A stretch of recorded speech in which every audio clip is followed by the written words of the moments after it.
로마서 11장 25절에서 32절 말씀을 통해서 영적 비밀이라는 제목으로 하나님의 말씀을 함께 나누겠습니다. 우리가 아무리 똑똑해도 하나님의 하시는 일을 우리가 다 헤아려 알 수는 없습니다. 특별히 하나님이 행하시는 구원도 우리의 노력으로 되어진 것이 아니지요. 하나님의 전적인 하나님의 은혜로, 구원은 하나님의 영역이라는 거죠. 인간이 나를 구원해 주세요 라고 구원할 수 있는 부분이 아니라는 것입니다.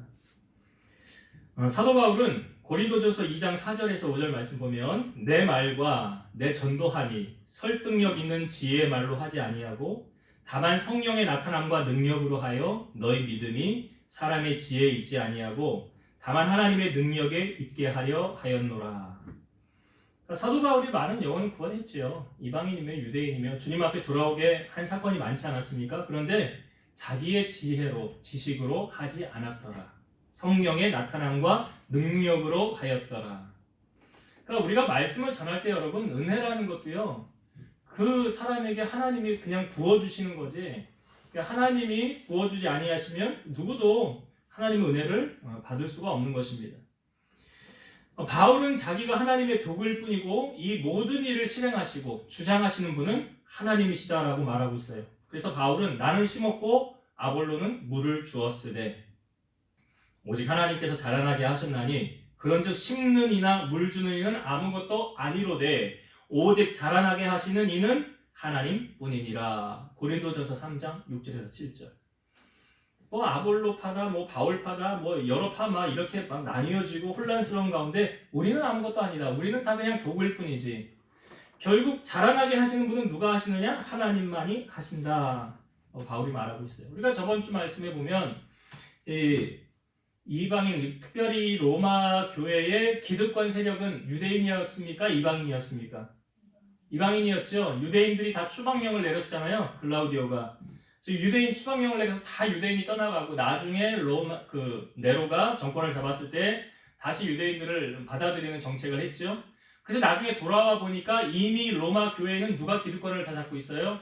이방인들이. 유대인이 설 자리가 사실 없었다는 거죠. 어떻게 보면 유대인들이 자기들이 정통 크리스찬이고 혈통으로도 말하면 그리고 우리가 하나님께로부터 약속을 받은 자라고 하는데 정작 교회 안에서는 지금 어떤 영향력도 행사하지 못하는 그런 유대인들로 되어져 버렸다는 거죠. 자연히 이방인 중심으로 되어져 가는 로마 교회. 그런 로마 교회를 보면서 사도 바울이 우리가 저번 주에 말씀을 나누었을 때 너희를 접붙이실 능력은 하나님께 있다 그랬죠. 이방인이 원래는 돌 감람나무였는데 참 감람나무로 접붙임을 받아서 너희의 본성을 거스리고 하나님 앞에 돌아왔는데 그것은 자랑할 것이 아니라 그랬죠. 그것으로 자랑하지 못할 거다. 구원으로 우리가 자랑할 수 있는 건 없으니까요. 그리고 또 이방인들을 향하여 너희가 높은 마음을 품지 말아라 라고 우리가 저번 주에 말씀을 나누었습니다. 왜? 하나님께서 제일 싫어하는 게 뭐라고요? 교만이라고요.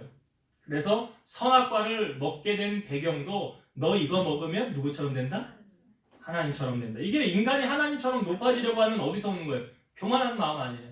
바벨탑을 왜 쌓은 거예요? 우리 이름을 지면에 내고 흩어짐을 면하자. 우리가 쌓아서 저 하늘만큼 높아지자. 이게 뭐예요? 교만이에요. 교만에서 비롯되는 거예요. 그러니까 그것을 경계하는 뜻으로 사도 바울이 이방인들에게 저번 주에 말씀을 나누었습니다. 오늘 말씀에도 사도 바울이 계속 유대인을 향하여 하는 말씀이 아니라 지금 이방인을 향하여 하는 하나님의 말씀을 지금 전하고 있거든요. 너희들 하나님의 행하시는 구원을 너희들 다 모르지 하면서 이게 사도 바울이 이방인들 향하여 지금 오늘 우리가 나누는 제목이 뭐냐면 영적 비밀이에요. 하나님의 감추어져 있는 것을 깨닫는 자만 볼 수 있고 깨닫는 자만 알 수 있는 거거든요. 근데 이방인들이 사실은 온전한 하나님의 뜻을 잘 모르기 때문에 사도 바울이 이 하나님의 신비, 하나님의 영적 비밀을 이방인들에게 알려주는 거예요. 자, 25절의 말씀을 한번 다시 볼게요. 25절. 형제들아 너희가 스스로 지혜 있다 하면서 여기서 말하는 너희는 이방인이죠. 이방인인 너희가 스스로 지혜 있다 하면서 이 신비를 너희가 모르기를 내가 원하지 아니하노니. 이 신비란 뭘까요? 이 신비란 구원의 역사예요. 하나님의 행하시는 구원의 역사를 말하는 거예요. 그러니까 너희가 지혜 있다 하면서 이 신비, 하나님의 구원의 역사를 너희가 모르기를 내가 원하지 아니하노니. 다른 말로 말하면 너희가 하나님의 행하신 이 구원을 좀 알았으면 좋겠다. 그런 말이죠. 자, 계속 봐요. 이 신비는 이방인의 충만한 수가 들어오기까지 이스라엘의 덫은 우둔하게 된 것이라. 이 신비, 하나님의 구원의 역사가 이방인의 충만한 수가 들어오기까지, 그러니까 이방인들을 향한 하나님의 구원의 역사가 이루어지기까지 어떻게 하겠다는 거예요? 이스라엘 여기는 유대인들 말하는 거예요. 유대인들의 덫은 우둔하게 된 것이라. 그러니까 유대인들이 그 우둔하게 된 이유는 뭐냐? 이 구원을 그러니까 받아들이지 않는, 그 누가 그렇게 하신 거냐? 하나님이 하신 거예요. 하나님이 하신 거예요. 그러니까 하나님께서 너희를 구원하시려고 유대인을 우둔하게 하셨다라는 거예요. 그런데 이방인은 이 사도 바울의 말을 말하기 전까지는 몰랐겠지요. 야, 우리만 하나님이 선택해서 구원해 주신 거 아니야? 유대인들 너희는 예수 그리스도 안 믿잖아. 그러니까 하나님이 우리를 얼마나 사랑하신 거냐? 잘못된 해석이죠. 하나님은 그렇게 해석하지 않은 거예요. 바울을 통해서 야, 왜 유대인들을 우둔하게 한 줄 알아? 너희들을 구원하기 위한 하나님의 계획이야. 우리가 이 부분을요, 여러분, 그 이스라엘 백성들이 출애굽을 할 때 모세가 가서 바로의 마음을 강팍하게 하신 분이 누구셨어요? 하나님이셨죠. 그래서 출애굽을 한 후에도 바로의 마음을 움직여서 이스라엘 백성을 쫓아가게 만들었어요. 그 누가 행한 거예요? 모든 시나리오는 다 하나님이 행하신 거예요. 근데 그 하나님이 행하신 일을 모르니까 이스라엘 백성들은 앞에는 홍해고 뒤에는 애굽의 군사니까 하나님을, 그 지도자를 원망하잖아요. 기도하면서도 원망했어요. 우리 이제 다 죽었구나. 근데 하나님이 하신 일을 모르기 때문에 그런 거예요. 로마서 9장 18절, 그런즉 하나님께서 하고자 하시는 자를 긍휼히 여기시고 하고자 하시는 자를 완악하게 하시느니라. 그러니까 하나님께서 그 사람의 마음을 움직이시는 거예요. 바로의 마음을 강팍하게 한 것도 누가 한 거래요? 하나님이 하시는 거예요. 하나님이 그렇게 만들어 놔야 쫓아가게 만들고 홍해가 갈라지고 이스라엘 백성들이 마른 땅으로 건너고 애굽의 군사들이 수장되어 죽었을 때 이 모든 일을 누가 행하신 거냐? 하나님이 행하신 걸 우리가 깨닫게 되잖아요. 그러니까 비록 지금 이스라엘 사람들이 복음에 반대하는 사람들이 있더라도 이런 일은 이방인들 중에 그리스도께 나오길 원하는 모든 사람들이 다 올 때까지 지속된 것. 이거 하나님이 이렇게 계획해 놓았다는 사실이에요. 그러니까 이방인의 구원을 위해서 이스라엘을 우둔하게, 완고하게 하신 것이 하나님의 섭리인데 이것을 이방인들이 알아요, 몰라요? 모르는 거예요. 그러니까 우리가 때로는요, 신앙생활을 하면서 저 사람 참 강박한, 제가 이 부분을 또 뒤에 좀 이따 이제 나누려고 하긴 하겠지만 참 강박하게 한 그 이유는 뭐냐면 그걸 통해서 하나님이 나로 하여금 하나님을 찾게 만들기 위한 하나님의 계획이라는 거죠. 하나님의 계획, 섭리예요. 그러니까 결국 하나님께서 구원함에 이르게 하도록 이방인들을 다 구원하기 위해서 이스라엘을 우둔하게 해놓으신 하나님의 계획과 섭리를, 이 영적인 비밀을 이방인들은 몰랐어요. 바울은 그 눈이 열어서 알게 되었죠. 그래서 그것을 지금 이방인들에게 알려주는 거예요. 26절을 봅니다. 26절. 그리하여 온 이스라엘이 구원을 받으리라. 기록된 바 구원자가 시온에서 오사 야곱에게서 경건하지 않은 것을 돌이키시겠고. 여기 그리하여 연결되어져서 지금 이스라엘이 우둔하게 됐잖아요. 그리하여 근데 보면 온 이스라엘이 구원을 받으리라. 온 이스라엘이 구원을 받으리라. 여러분, 구원은 우리가 잘 알지만 성경을 통하여 어떻게 해서 받을 수 있습니까? 착한 일 많이 한다고 받는 거 아니죠. 구원은 오직 예수 그리스도를 믿음으로만 받을 수 있는 거예요. 그러니까 여기 26절에 말하는 온 이스라엘이 구원을 받으리라는 이 온 이스라엘은 유대인만 포함한 것이 아니라 이방인도 포함되어져 있고, 여기는 모든 사람, 그러니까 예수님을 나의 구주로 믿는 모든 사람을 여기 다 온 이스라엘이라는 표현을 하고 있는 거예요. 왜? 구원은 예수로만 가능하기 때문에 그렇습니다. 그래서 26절에 여기 뒷부분에 구원자가 시온에서 오사 야곱에게서 경건하지 않은 것을 돌이키시겠고, 이게 구약의 말씀 인용한 거거든요. 이사야 59장 20절 여호와의 말씀이니라 구속자가 시온에 임하여 야곱의 자손 가운데에서 죄가를 떠나는 자에게 임하리라. 여기에 이사야 59장 20절 여호와의 말씀이니라 구속자가 시온에 임하여, 구속자는 누구예요? 예수님 말하는 거잖아요. 구속자가 시온에 임하여 야곱의 자손 가운데 죄가를 떠나는 자에게 임하리라. 그러니까 예수님으로 말미암지 않고 구원함 얻을 수 있습니까? 없습니까? 없죠. 그러니까 오직 예수로만 구원받을 수 있거든요. 그러니까 그 구원자, 구속자가 바로 누구냐? 예수님을 말하는 거예요.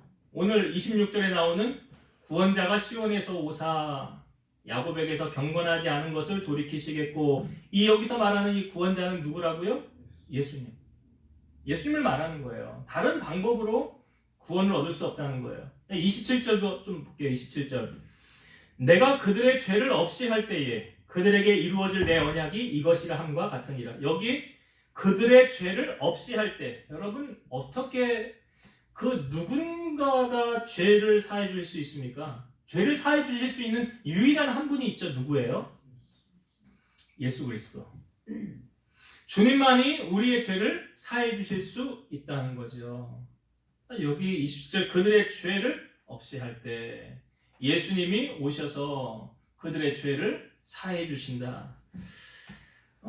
예수님께서 어느 집에 들어가 말씀을 전할 때 한 중풍병자를 네 사람이 내보아요. 사람들이 너무 많으니까 이 지붕을 뜯어서 예수님의 앞에 이 중풍병자를 내려놓습니다. 근데 예수님이 중풍병자에게 이렇게 말씀하세요. 내 죄사함을 받았느니라. 그러니까 거기 있는 서기관들이 속으로 이렇게 말하죠. 하나님 한 분 외에 누가 감히 죄를 사하겠느냐. 이렇게 속으로 말함을 아시고 예수님이 덧붙여서 이렇게 말씀하시죠. 중풍병자에게 내 죄사함을 받았느니라 하는 말과 일어나 걸어가라 하는 말 중에서 어느 것이 쉽겠느냐. 그러나 인자가 땅에서 죄를 사하는 권세가 있는 줄을 너희로 알게 하려 하노라. 죄를 사하는 권세가 누구에게 있다고요? 예수님에게. 예수님에게. 그 누구도 죄 문제를 해결해 줄 수 없는데요. 오직 예수님 한 분만이 우리의 죄를 사해 주실 수 있는 거예요. 로마서 우리가 말씀 나누었지만 모든 사람이 죄를 범하였음에 하나님의 영광에 이르지 못하였더라 라고 하잖아요. 근데 여러분 예수님은 죄가 있습니까? 없습니까? 죄 없다고 그랬죠. 예수님은 죄가 없으셨어요. 그러니까 우리의 죄를 사해 주실 수 있는 거예요. 그러니까 우리 죄를 사해 주실 수 있는 유일한 한 분이 누굽니까? 예수 그리스도. 그래서 예수님께서 나로 말미암지 않고는 아버지께로 올 수 없다. 하나님의 나라에 갈 수 없다. 예수님을 통과하지 않고는. 왜 그런지 아시죠? 이제 죄 문제 해결해 주실 수 있는 유일한 한 분이 누구라고요? 예수님이라고요. 그러니까 오늘 본문의 26절, 27절 말씀에는 바울이 직접적인 예수 그리스도를 소개하고 있지는 않아요. 그런데 우리의 죄 문제를 해결해 주실 수 있는 분이 누구냐? 구약에서 소개하고 있는 메시아 그분이 누구냐? 그분이 누구예요? 구원자가 시온에서 오사. 이 구원자는 누구를 말하고 있는 거예요? 예수님이에요. 바울이 지금 뭘 증거하는 거예요? 예수님 증거하는 거죠. 복음이란 무엇입니까? 예수 그리스도를 증거하는 거예요. 자, 28절, 29절도 읽어볼게요. 복음으로 하면 그들이 너희로 말미암아 원수된 자요. 복음으로 하면 이 그들이 유대인이 너희 이방인으로 말미암아 원수된 자요. 그러니까 유대인과 이방인 사이에 늘 갈등이 있다고 그랬잖아요. 원수지간처럼 원수된 자요. 택하심으로 하면 조상들로 말미암아 사랑을 입은 자라. 그러니까 택하심으로 하면 유대인들이 선택을 받은 자들이라. 하나님의 사랑을 받은 자들이라. 29절 하나님의 은사와 부르심에는 후회하심이 없느니라. 그러니까 하나님의 여기 은사라는 부분은요, 은혜라는 부분하고도 일맥상통하는 말이에요. 하나님의 은혜와 부르심에는 후회하심이 없느니라. 그러니까 이방인과 유대인 사이에 이런 갈등이 있는데, 그러니까 하나님의 행하시는 구원을 우리가 다 모르죠. 어떻게 알아요? 내 남편이 그렇게 강팍한데 그가 변화되어져서 나중에 예수 믿고 충성된 증인이 될지 모르는 거예요. 내 아내가 그렇게 세상적으로 쫓아갔는데 어느 순간 주님을 만나 변화되니까 우리가 오전에 나누었던 그 목사님 간증 나누었잖아요. 그렇게 방탕하게 살고 아내가 얼마나 괴로우면 자살을 생각하고 시도할 정도로 그런 마음을 가졌던 그 아내가 근데 누가 변화시키신 거예요? 주님이 그를 변화시켜 놓은 거잖아요. 마치 사도 바울이 변화된 것처럼 하나님이 그렇게 하시는 거예요. 하나님의 구원의 역사 우리가 모르는 거예요. 민수기 23장 19절 하나님은 사람이 아니시니 거짓말을 하지 않으시고 인생이 아니시니 후회가 없으시도다. 어찌 그 말씀하신 바를 행하지 않으시며 하신 말씀을 실행하지 않으시랴. 사람은 약속하고 불리하면 안 지켜요. 거짓말해요. 근데 하나님은 인생이 아니시래요. 그리고 후회가 없으시다. 여기 후회가 없다는 말, 오늘 말씀에 하나님의 은사와 부르심에는 후회하심이 없느니라 그랬죠. 그러니까 하나님은 후회를 하지 않으세요. 말씀하신 바를 다 실행하시는 하나님이시라. 그러니까 이 유대인과 이방인 사이의 갈등, 어려움 이런 것들이 있었지만 결국은 하나님께서 이 모든 것 때가 되면 어떻게 다 교통정리 다 하나님이 하십니다. 인간이 하는 게 아니에요. 하나님이 행하시는 거예요. 30절 봅니다.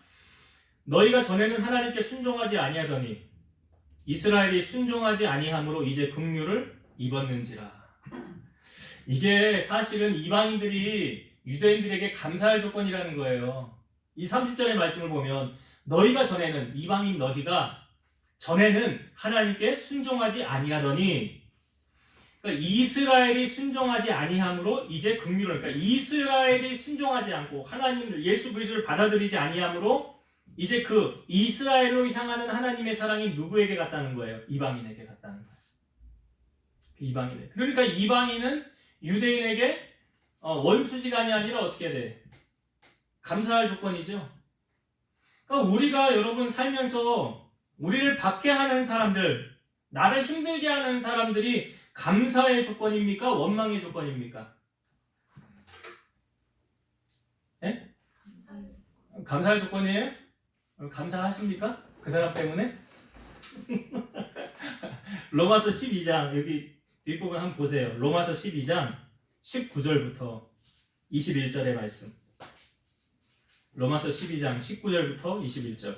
내 사랑하는 자들아 너희가 친히 원수를 갚지 말고 하나님의 진노하심에 맡기라. 기록되었으되 원수 갚는 것이 내게 있으니 내가 갚으리라고 주께서 말씀하시니라. 네 원수가 줄이거든 먹이고 목마르거든 마시게 하라. 그리함으로 네가 숯불을 그 머리에 쌓아 놓으리라. 악에게 지지 말고 선으로 악을 이기라. 그러니까 나로 하여금 핍박을 하고 막 힘들게 하고 고난을 주는 그 사람 때문에 내가 하나님을 찾게 된다면 그 사람 때문에 내가 하나님 앞에 더 가까이 나가게 되고 하나님께 기도하게 되고 하나님을 의지하게 된다면 저 사람은 내가 미워할 대상이 아니라 축복해야 될 대상이다라는 것을 말씀해주고 있는 거예요. 여러분 잘 아시지만 사무엘의 어머니 누굽니까? 한나죠. 그 엘가나라는 남편에게 두 아내가 있었죠. 한나하고 분인나가 있었어요. 근데 한나는 자식이 없고 분인나는 자식이 있었죠. 그런데 이 분인나가 한나를 몹시 괴롭히죠. 얼마나 괴롭혔습니까? 식음을 전폐할 정도로, 밥맛이 떨어질 정도로, 맨날 눈에는 눈물이 마르지 않고 그런 고난이 한나에게 계속됐어요. 얼마나 괴롭혔는지 성경은 대적이다, 적수다, 이 분인나가 한나에 그런 표현을 하고 있어요. 결국 한나의 문제는 누구하고 풀어야 되는 문제였습니까? 분인나하고요? 엘가나하고요? 아니죠. 누구하고 풀어야 돼요? 하나님하고. 그래서 한나가 하나님 앞에 서원해서 기도한 거 아닙니까? 내게 아들을 주시면 이 아들을 하나님께 드리겠습니다. 그래서 한나가 하나님 앞에 나아간 거예요. 만약이지만 분인나가 아주 한나를 지극정성껏 잘 섬겨줬어요. 나는 아기도 있는데 너는 아기도 없지. 내가 그만큼 더 잘해줄게. 너 무슨 고민 있으면 나한테 얘기해. 내가 다 도와주고 옆에서 함께 해줄게. 만약 그랬다고 한다면 한나가 하나님을 찾았을까요? 모르겠습니다. 그러니까 중요한 것은 한나가 누구 때문에 서원해서 작정 기도한 거예요? 본인 나예요. 본인 나예요. 그걸 아셔야 돼요, 여러분. 그래서 한나가 하나님 앞에 서원 기도해서 자녀를 얻게 되었다. 이 원동력은 본인 나에게 있었더라. 여러분 주변에 잘 보세요. 저 사람만 없으면 내가 살만 나겠는데. 근데 그 사람 때문에 내가 하나님 찾게 되고 그 사람 때문에 하나님 가까이 나가게 된다면 축복의 도구예요. 축복의 도구. 자, 31절과 32절 말씀 마저 볼게요. 이와 같이 이 사람들이 순종하지 아니하므로, 유대인들 말하는 거죠. 유대인들이 순종하지 아니하므로 이는 너희에게 이방인에게 베푸시는 긍휼로 이제 그들도 긍휼을 얻게 하려 하심이라. 여기 그들은 유대인을 말하는 거예요. 그러니까 지금 유대인들이 순종하지 않지만 너희가 유대인으로 말미암아 오히려 하나님의 사랑이 이방인 너희에게 임하지 않았느냐. 그런데 이제 나중에 하나님께서 유대인들에게도 긍휼을 얻게 하려 하신다는 거예요. 저 사람은 변화되지 않아요. 저 사람은 강팍해요. 안 돼요. 구제불능이에요. 그건 우리의 생각이고. 그건 우리 생각이라는 거예요. 그 오전에 간증에도 그러잖아요. 다른 사람이 다 너를 떠났어도 나는 너를 버리지 않았느니라. 너와 함께 했느니라. 그 말하잖아요. 32절 봅니다. 하나님이 모든 사람을 순종하지 아니하는 가운데 가두어 두심은 모든 사람에게 긍휼을 베풀려 하심이로다. 하나님께서 지금 아직 구원의 때가 안 돼서 일하지 않은 것 뿐이지. 하나님의 때가 되면 이제 하나님께서 모든 사람에게 긍휼을 베풀어서 하나님의 택한 사람들을 다 구원함에 이르게 하시겠다라는 하나님의 약속이죠. 그러니까 만사가 기한이 있고 범사에 다 때가 있다 그래요. 다. 특별히 구원도 그렇죠. 우리의 때가 아닌 하나님의 때에 하나님은 일하신다는 거예요. 여러분 오늘 본문의 편지를 쓴 사도 바울, 이 사도 바울이 먼저 자신이 그것을 경험하지 않았습니까? 스데반이 돌에 맞아서 7집사 가운데 한 사람인 스데반이 돌에 맞아 죽었을 때 그 증인 섰던 사람이 사도 바울이에요. 죽어 마땅하다 그래서 스데반 너는 죽어 마땅해. 근데 그 일로 말미암아 사람들이 다 흩어지게 되었어요. 근데 이 성경을 보면 오히려 그 흩어짐이 복음이 확산적으로 퍼져나가는 계기가 되었다는 거죠. 그런데 많은 크리스찬들은 사도 바울을 두려워했어요. 아무도 그 앞에 나아가지 않았어요. 난공불락의 요새 같은 이 바울을 변화시킨 분이 누구십니까? 다메섹에 갈 때 하늘에서 빛이 비치는데 눈은 떴으나 보이지 않았어요. 그러나 하늘에서 음성이 들리죠. 누구십니까? 나는 네가 박해하는 예수니라. 거기서 누굴 만난 거예요? 바울이? 예수님 만났죠? 그리고 아나니아로 하여금 보낼 때 아나니아가 처음에 순종하지 않죠? 안 갑니다. 여기 명단 가지고 왔잖아요. 감옥에 쳐넣으려고. 근데 주님이 그때 아나니아에게 이렇게 말씀하셨죠. 이 사람은 내 이름을 이방인과 임금들과 이스라엘 자손들에게 전하기 위하여 택한 나의 그릇이라. 누가 택했습니까? 예수님이. 구원은 누구 손안에 있는 거예요? 예수님 손안에 있는 거예요. 우리의 행함이 아니에요. 우리가 노력해서 구원을 얻을 수 있는 게 아니에요. 그러니까 사도 바울을 누가 변화시킬 수 있겠어요? 사람이 아무도 변화시키지 못합니다. 오직 주님만이 하실 수 있는 거예요. 그러니까 사도 바울이 뭐예요? 나를 변화시키신 그 주님께서 때가 되면 택한 자를 부르시고 구원해 주실 것이다. 그것을, 이 영적인 비밀을 이방인들로 하여금 알게 하기 위해서 바울이 이 편지를 기록한 거예요. 이제 말씀을 정리하고 마치겠습니다. 여러분, 이방인들이 구원함을 얻은 것, 마치 로마 교회의 기득권의 세력같이 이제 모든 것을 다 장악을 하고 있죠. 그런데 그 구원함이 그것이 자랑할 것이 못 되더라. 사실 너희가 구원 얻은 것, 이 유대인의 마음을 우둔하게 만들었다고 그러잖아요. 그 우둔하게 만들어서 그리로 갈 그것을 너희들로 하나님이 향하게 했는데, 그러니까 사도 바울이 뭐라고 말할까? 자기 자신을 이방인의 사도라고 말하잖아요. 유대인의 사도라는 표현 별로 안 하거든요, 바울이. 이방인의 사도, 그러니까 하나님께서 나를 이방인들로 하여금 먼저 선택하여 구원하게 하신, 그 왜 그렇게 하신 줄 아느냐? 왜 이스라엘을 우둔하게 행하신 줄 아느냐? 바로 저들이 지금 받아들이지 아니함으로 너희가 이것을 받게 되었다는 거예요. 그러니까 마치 이방인은 이 유대인들을 멸시하고 뭐 하나 되지 못하고 자기들이 모든 걸 다 장악해야 되고 그런 생각을 가지고 교회 안에 있었지만 실상은 이 유대인들에게 이방인은 감사해야 되는 거였죠. 감사해야 되는 거였어요. 그래서 하나님이 행하신 이 구원의 영적인 신비, 영적인 비밀은 우리의 눈이 열려지지 않으면 알 수 없는 것이다. 그래서 제가 한나 이야기를 했습니다. 한나로 하여금 기도하게 만들고 하나님을 찾게 만든 것은 분인나였더라. 분인나가 아니었다라고 한다면 한나는 하나님을 찾지 않았을 것이다. 그래서 우리의 삶에 여러분, 이스라엘 백성을 출애굽할 때 바로의 마음을 강팍하게 만드신 그 하나님, 그 하나님께서 우리 주변에 혹 보세요. 뭐 그런 사람이 없을 수도 있지만 혹 있다고 한다면 저 사람 축복의 도구구나. 분이나와 같은 사람이 있으면 저 사람 때문에 내가 하나님을 찾게 되는구나. 그 은혜를 생각하면서 이것 또한 하나님이 행하신 일이다 라는 것을 잊지 않았으면 좋겠고요.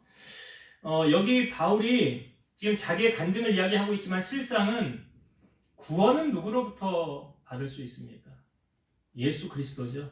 여기 예수님 소개하는 거예요. 26절, 27절이 구원자가 시온에서 오사 27절 그들의 죄를 없이 할 때 우리의 죄를 사해주기 위해 이 땅에 오신 예수님. 우리가 그 은혜 무엇으로 다 갚을 수가 있을까요? 그래서 믿음이 성숙한 사람은요 어떻게 하면 주님 기쁘시게 할까 하며 살지요. 믿음이 연약한 사람은 어떻게 하면 내가 주님께 더 받을 수 있을까라고 합니다. 그러니까 헌신하는 사람과 그렇지 않은 사람의 차이는 믿음의 성숙의 차이예요.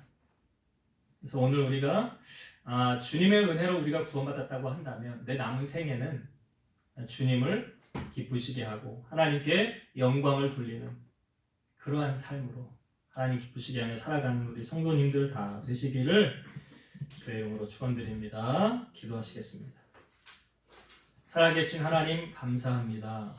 이방인의 구원이 유대인의 그 하나님의 우둔하게 하신 그 사건이었습니다. 우리가 구원받은 것, 우리가 잘나서 구원받은 것 아무것도 없습니다. 행함으로 구원받은 것도 아닙니다. 전적인 하나님 은혜였습니다. 많고 많은 사람 가운데 우리 구원하여 불러주셨사오니 이제 날 위하여 생명 내어주신 주님을 향하여 우리의 마음을 드리고 생명을 드리고 주님의 영광을 위해서 우리의 삶을 살아갈 수 있도록 하나님 도와주시옵소서. 하나님 우리 주변에 혹 나로 하여금 어려움을 주는 자들이 있습니까? 그것 또한 주님의 섭리요 계획이었다는 것을 우리에게 알려주셨사오니 오히려 그로 말미암아 내가 하나님을 찾게 되고 하나님을 가까이 하게 된다면 그 사람은 축복의 도구였습니다. 오늘 우리가 그 사람을 어떤 미움의 대상으로 보는 것이 아니라 사랑의 대상으로 보게 하시고 원수가 목마르거든 마시고 또 배부르게 하라라고 주님 말씀하셨으니 우리가 악에게 지지 않게 하시고 선으로 악을 이기며 우리 삶을 통하여 하나님의 영광을 높이는 우리 성도들이 다 되게 하여 주옵소서. 이제는 우리를 모든 죄악 가운데서 구속하신 예수 그리스도의 은혜와 하나님의 사랑하심과 성령님의 내주 교통 인도 역사 충만케 하심이 사랑하는 성도들 머리 위에 저들의 가정 위에 이 제단과 나라와 민족 위에 이제로부터 영원토록 함께 있을지어다. 아멘.